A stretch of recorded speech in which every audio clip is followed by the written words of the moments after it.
Mona! We have to talk. I'm so sorry about last night.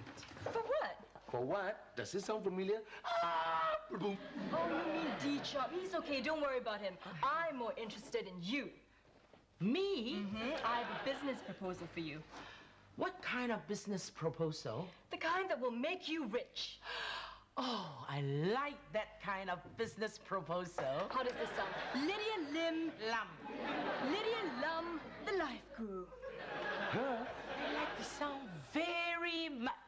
All you need is to have a book. Then you can conduct seminars, charge An arm and a leg?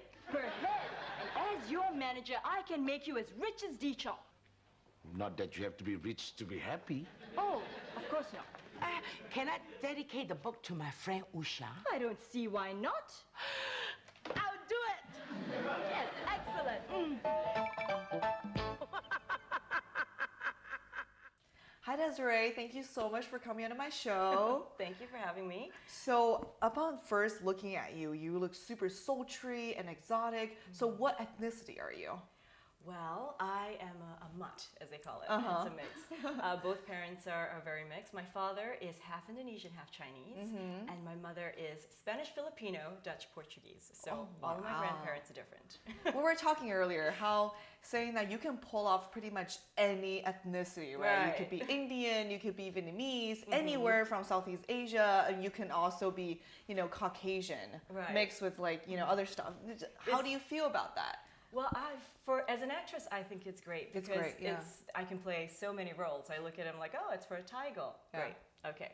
I know what I have to do for styling. And then also being in the States, it's open up to so many other ethnicities like Hawaiian, Polynesian, and the Latin American, roles as well. And so for me, it's really fun because I get to play with wardrobe and styling, and makeup artists and producers always said, it's so fun with you. It's all a matter of how we style you. So we got to get to work with Desiree. You know what I mean? It's like, okay, let's do it fairer. Let's go fair skin. Or if I'm playing Oriental, then obviously the eyes go up with makeup. And so it's fun that way. That's pretty awesome. And you started out modeling and doing commercial gigs at a very young age. When did you start that? When did you begin to know that you wanted step into the entertainment industry? Well, for me, the first thing I actually ever did was a voiceover when I was 3 years old. So that was awesome because that wasn't wasn't modeling anything. It was actually voicing and speaking. And I always knew that I had a passion for that, a passion for acting. To me, it's like it's a connection to my divine, to myself, to other people. So that's something I always had with me. I did theater in school. My teacher sent me to the Singapore Repertory Theater because she just saw something in me. She goes, you gotta hone this. And so I knew that I wanted to get into it, I suppose, when I was offered roles. I was offered a role in Singapore's highly rated cop drama series, Heartlanders. Yes. And then later on, MTV approached me and auditioned me for their first action drama series. So that was really cool because I represent Singapore. There was, we had it from all of Asia, from China, Hong Kong, Vietnam, Philippines. So that was really cool. I knew that, okay, I want to do this and put my 400% in. Well, in 2003, you stepped into the acting world. Like you said, the Heartlanders. Well, how was that like? Did you run into any obstacles in the beginning? Are there challenges because you never really did acting before that, right? That was your first debut. Like I said, I always did acting because I was in I did theater, right? And so in terms of roles and getting to scripts, I always had that as a background experience. And in front of the camera, I had done a ton of commercials. Right. So. In terms of because of that, there was a nice flow to it. And I loved working with the cast. I still know them, until now. And challenges will always be. I can't think of any challenge at that time. I just remembered liking working with the people on set. And, And you were always into like one of those the action characters, right? In the beginning, how was that like? Did you have to like practice a lot and rehearsals? Yeah. So it's funny.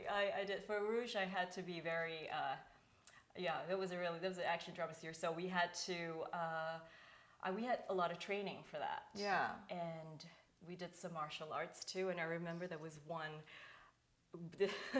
rehearsal practice we had with the instructor lay all of us on the ground, and he was gonna step on our bellies. Oh, what? And you had to use all the muscles from your abs, yeah. And I was like, oh, and he made the other girls do it on top of us, yeah, on top. Yeah.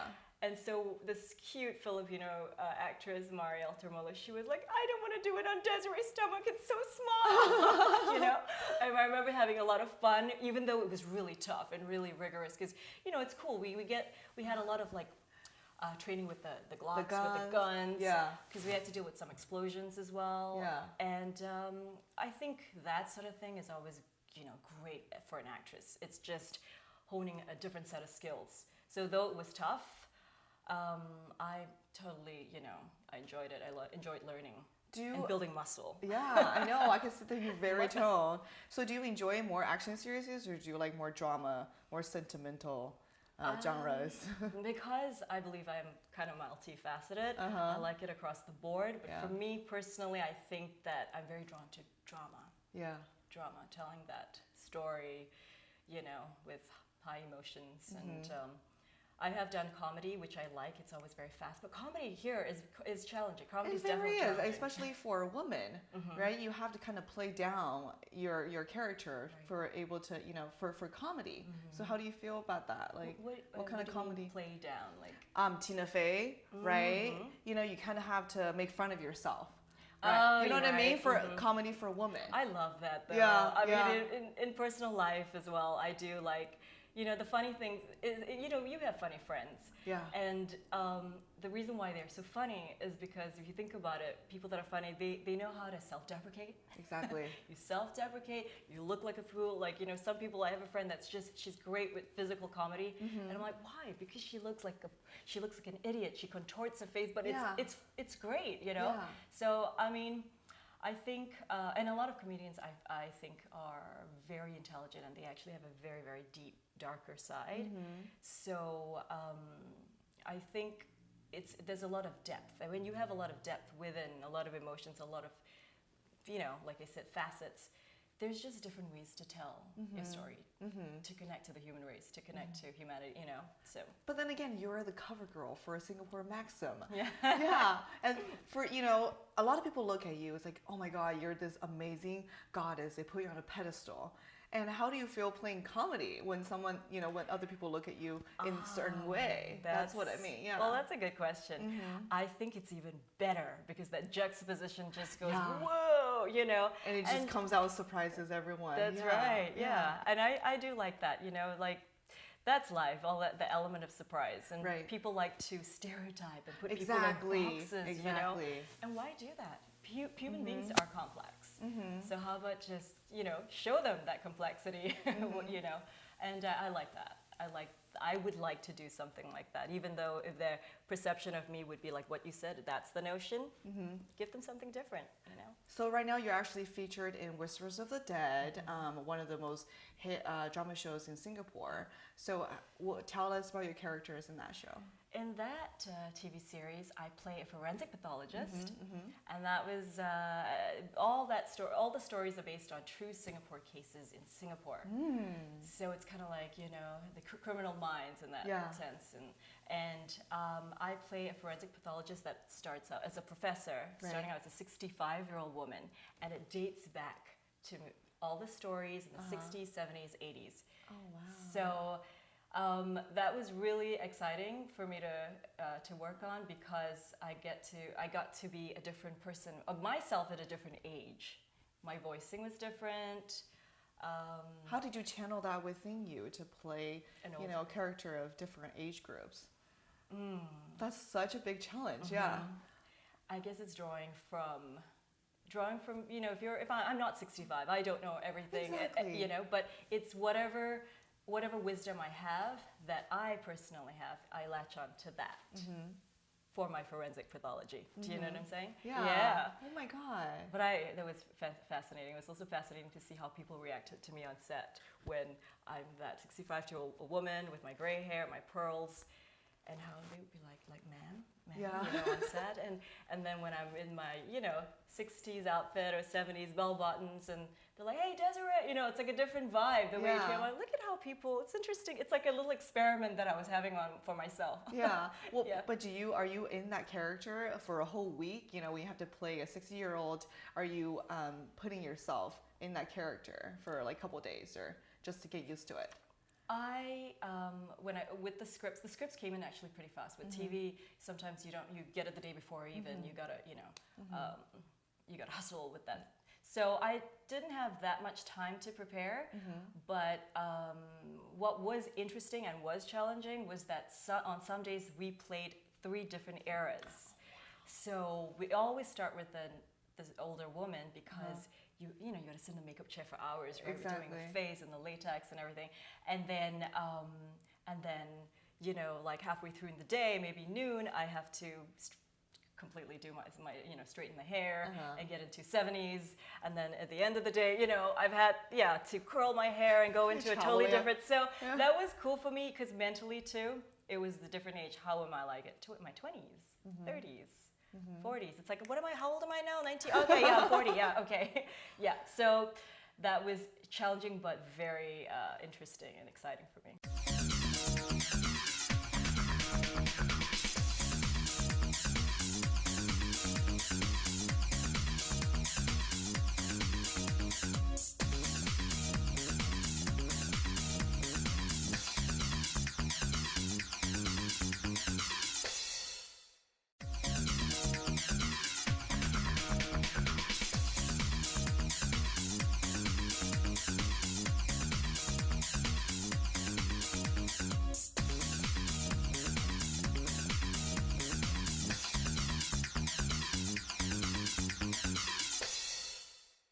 Definitely, it's going to take a lot of acting skills. But so now you're based in Hollywood. I mean, we're here in your beautiful home in Beverly Hills. So how do you feel about the biggest difference for acting in Singapore and acting in Hollywood as an Asian American? Right. Well, and as you know, this is the Mecca. Yeah. And so because it is the Mecca, you get people from all walks of life come here, which means that there's a big pond, something for everybody, but lots of competition. It's all here. And in Singapore, I might get I might get a call from a producer that already knows me and ask me to read the script. Yeah. It might not be so easy here. Like you don't have to go to auditions and callbacks and meet with a bunch of producers and all these people in Singapore, right? Yeah. Because you already have a following. That's right. How is that coming to here and it's such a drastic change? I think it's about having the right mindset. You know, you kind of expect the same responses, you kind of expect the same treatment. So it's about having that. I think it's about humbling yourself, and I do totally enjoy. It's like you drop whatever you have. You carry the experiences you come with, but you can't expect the industry to treat you the same as the industry there, because it's kind of fresh here. So I find it, like I said, I find obviously the challenges, but it is part of the process. Like my mother always says, no venture, no gain. Exactly. So just, go with the process. And also, as you know, this industry, there's an element of surprise and magic. Yeah. Sometimes people take 20 years and they're slugging and going for classes and auditioning, doing little plays, and suddenly, bam, that moment hits. And it's like 20 years later? And somebody else might have said, I just don't have the stomach for that, to have gone through that. And I admire those people that it's something so strong within them, and I feel that I have that drive in me too, as in, I can easily have a simpler situation, not going through the grind here, but it's inside of me, and I feel there's a fire inside me that needs to just pursue it. And it's fascinating, reading all these scripts. That's when the artist in you has to come alive. When you look at all these scripts from, all the auditions that I have to do, it's like, wow, that's a fascinating story. Yeah. And then I go into that character, and then there's something else that pops up. I'm like, wow, I wouldn't see that twist at the end of the story, but very cool, And I just it would be awesome to be part of that, a part of a project that, I feel strongly about, a story I want to tell. Yeah. And it's all about being at the right place at the right time. And what do you think what drives you so much that you're willing to wait, and there's, sometimes you feel desperate because you don't get a call, or you don't get a call back, and what keeps you going? It's just that drive in me that I want, like as I told you, for me, acting is a passion. It's always been a passion and a connection to my divine, to me, and to other people. And so when I have that feeling and that connection, that is the part that, when the athletes, you see athletes, they get in the zone. Yeah. It's that thing.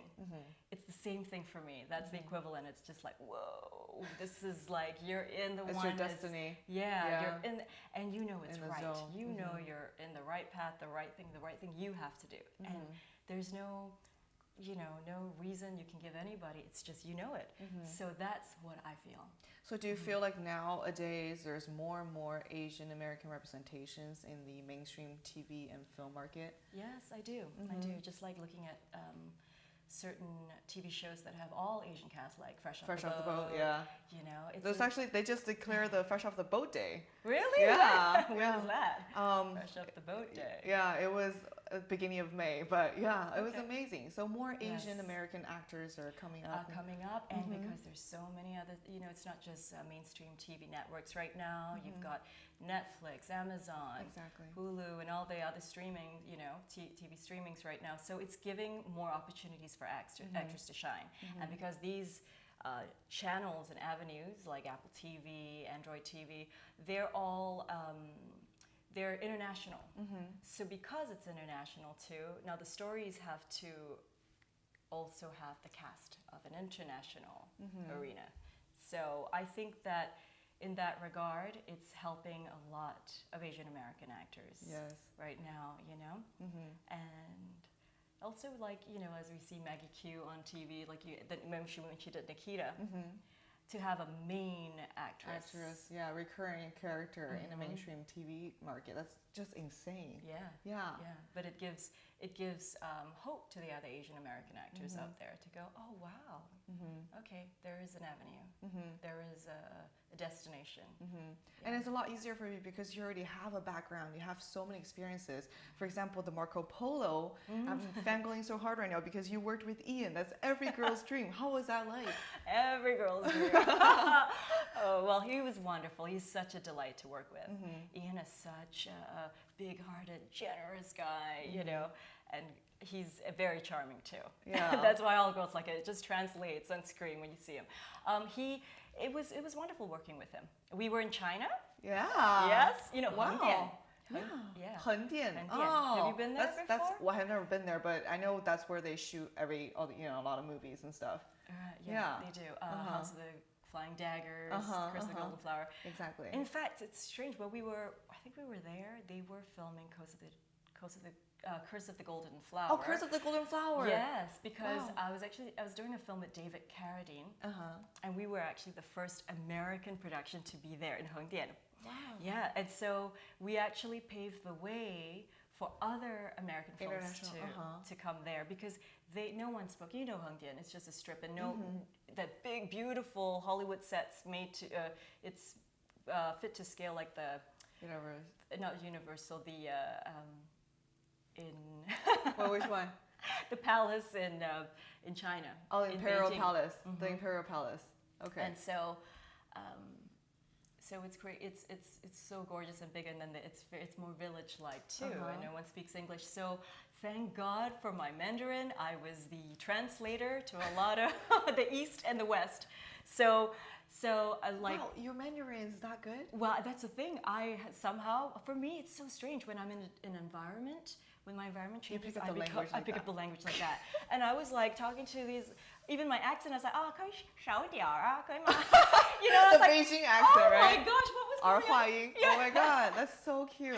It was like, so I was helping, I was buying materials, and I had a lot of fun designing my own dresses while I was there, and I was helping all the Americans negotiate for, all the Trying to bargain. And I was like, what? How did I know all the, my numbers so well too. That's part of being an actress. Yeah. You know how to imitate really well and pick up on stuff, information like that. Yeah, that's right, and make it your own. That's right. It's fun awesome. being in that kind of environment because you surprise yourself. Yeah. So I really want to see that in action. Yeah. So while I was there, I was telling you about David Carradine. We were in the hotel, and Chow Yun-fat came up to him and kissed his palm. And we're like, what does that mean? So David said, I just had a moment with Chow Yun-fat, and it was so cool because David Carradine was known for Kung Fu movies, and Chow Yun-fat is from the East, from Asia. And to see this, the East and West in that, of what they're known for, and they just had this beautiful connection. And I was so happy to be part of that, to see that, because it's down in history. Both of them are, iconic. Legends. They're legends. Yeah. And I was just so fascinated. I got to be a part of that. And he just kissed David Carradine's hand, and they both had a moment. And David Carradine was like, he said, when you kiss the inner palm, that means in my world, there's love. You're sending out love. I never knew that. And I thought that was so beautiful that Chow Yun-fat, because we're Asians, we're more reserved. Yeah, we don't hug or we don't kiss each other on the cheek. Not obviously, at least. And for him to do that and to reach out, I thought that was beautiful and brilliant. Oh my goodness. Yeah. Oh, I just got the goosebumps. Yeah. So now you're based in Hollywood. Any new exciting projects you're working on right now? Why, yes. I am co-producing and co-hosting a travel and lifestyle show called Lifestyle Detour. Wow. Yes.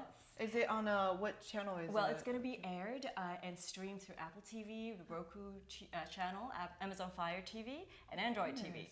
So it's going to be internationally streamed, and it's going to be we're going to cover travel, culture, food, art, and it's going to be a little bit of an East meets West perspective, because my co-host is Dawn Wilson, and she's American. That's right. And with my East perspective, so it's gonna be a fun twist and take on the world and culture. Yeah. Where are you guys going first? We're gonna cover different places. Well, we're gonna do a little cover some interesting places in Los Angeles. You have to. This is the Mecca. And then we might be headed to the Netherlands. Oh my goodness. I can't wait, because I actually started out as a travel show host, and it's just an incredible experience meeting people from all walks of life. Yes. You're going to have so much fun. Yeah. What's one place you want to go the most? Oh my gosh, Italy. I cannot believe, as a great traveler, I have never been to Italy yet, and I'm so drawn to the place and the culture. Yeah, have you been there? No, I've never been. It's pasta. Yeah. But do you know pasta actually came from China? While I was working on Marco Polo, that was, I did so much research because it's based on a true story. Yeah. And he actually took it back from China. Ooh. So are we proud now? From Chinese noodles? proud now. Yeah, so from noodles. Well, so China does have longer history. Exactly. Right? So longer I history. guess a lot of cultures and cuisines take it from China, right? Absolutely. Yeah. And then make their own twist on it. But when you think of pasta, you think of Italy. But actually Marco Polo brought it back from China.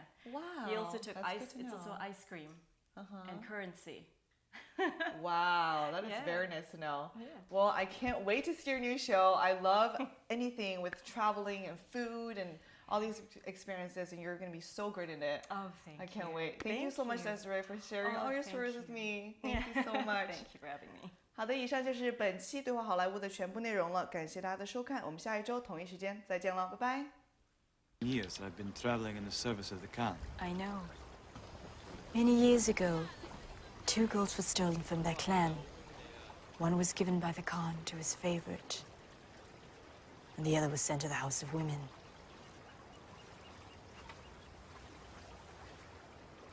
You're Timurlen's sister.